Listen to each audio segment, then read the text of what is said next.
জীবনের প্রথমেই নাপা শাক না লাফা শাক আমি খাইছি। আসলে এটা উত্তরবঙ্গের একটা জনপ্রিয় শাক। আসলে এটার নামটা কি এটা আমি এক্সাক্টলি জানি না। অনেকে লাফা শাক নামে চিনে, অনেকে নাপা শাক নামে চিনে। এক্সাক্ট নাম যারা জানেন অবশ্যই জানাবেন।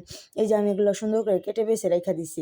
তো এখন অনেকেই বলেন যে আমি শাক নাকি ধুই না, কাটি না, বাছি না। ভাই আমি যে কি পরিমাণে শাক বাছা নিয়ে আমি আমার কারো হাতে শাক বাছা আমি পছন্দ করি না। আমি নিজে কষ্ট করে হইলেও শত রাত বইসা হইলেও আমি শাকগুলা বাছি একা, একা বাইছা পরে নিজের হাতে ভালো করে ধুইয়া পরে রান্না করি। তো সবগুলা কি আর ভিডিওতে আনা যায় বলেন? সবগুলা তো আর ভিডিওতে আনা যায় না। কিন্তু অনেকেই বলেন যে আমি শাক নাকি ধুই না, শাক নাকি ভালো করে বাছি না। আমার হাতের রান্না আপনারা খাইছেন না খাইছেন আপনি দেখছেন। তো যাই হোক আমি কিন্তু এখানে নাপা শাকগুলো সুন্দর করে সাথে কিন্তু কিছুটা আলু দিয়া সিদ্ধ করে নিছি, কাঁচামরিচ, কিছুটা পেঁয়াজ আর লবণ দিয়ে ভালো করে সিদ্ধ করে নিছি। আমি আসলে রেসিপি বলতেছি না। আমি জীবনের ১ম এই শাকটা খাইছি। খুব দ্বিধাদ্বন্দ্বে ছিলাম যে আসলে কেমন লাগবো খাইতে। কিন্তু তারপরে খাওয়ার পরে আমি লিটারেলি খুব অবাক হইছি। কারণ এইটা হেঁচি শাক আমরা যে খাই না, হেঁচি শাকের মতনই। আমি ভয় পাইছিলাম যে তিতা লাগবে আর না হলে অন্যরকম লাগবে, একটু নোনতা নোনতা টকের লাগবে, কিন্তু আসলে কোনোটাই না।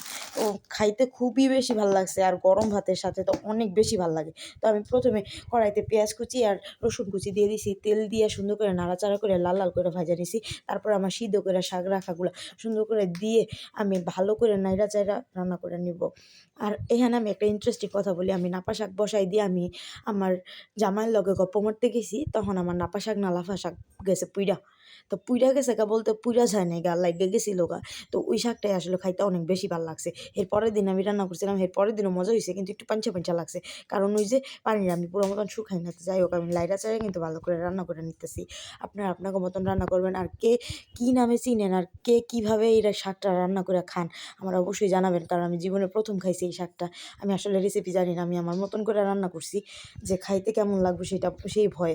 এই কারণে আমি ১ মুঠা শাক নিয়ে আসছিলাম। আমার জামাই ১ মুঠা শাকের আমি সুন্দর করে রান্না করছি। যাতে করে ফালানো না যায়। আর শাক-সবজি তো এমনিতে ফালানো যায় না আমার ঘরে। এই যে ফাইনাল লুক দেখেন। এত ভালো লাগছিল গরম ভাতের সাথে খাইতে। তো যাই হোক সবাই ভালো থাকবেন, সুস্থ থাকবেন।